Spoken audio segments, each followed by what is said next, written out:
हम लोढ़ा पहाड़ आश्रम में वार्षिक उत्सव कार्यक्रम को लेकर क्या तैयारियां हैं? बोलिए गुरुदेव भगवान की जय, सिद्ध महाराज की जय, सब संतन की जय, सब भक्तन की जय। जय जय श्री सीताराम।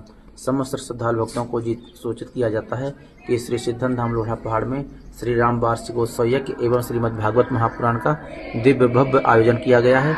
इस कार्यक्रम में कथावाचक होंगे स्वामी श्री साकेत बिहारी शरण जी महाराज, जो कि आप श्री सतना धाम से हमारे ही सखा संप्रदाय का आश्रम है, वहीं से हमारे ही स्थान से महाराज जी पधार रहे हैं कथा सुनाने के लिए। तो आप सभी भगवत भक्तों से निवेदन है कि आप सभी लोग पूज्य महाराज जी की वाणी का लाभ प्राप्त करें और अपने जीवन को धन्य बनाएं। साथ ही साथ परम पूज्य प्रातः स्मरणीय श्री सतगुरुदेव भगवान जी का भी दर्शन लाभ प्राप्त होगा। अखंड श्री सीताराम नाम संकीर्तन चलेगी विगत 7 दिवस पर्यंत, भंडारा अखंड चलेगा। तो आप सभी भगवत भक्त ज़्यादा से ज़्यादा संख्या में पहुँच करके दर्शन लाभ प्राप्त करें, अपने जीवन को धन्य बनाएं।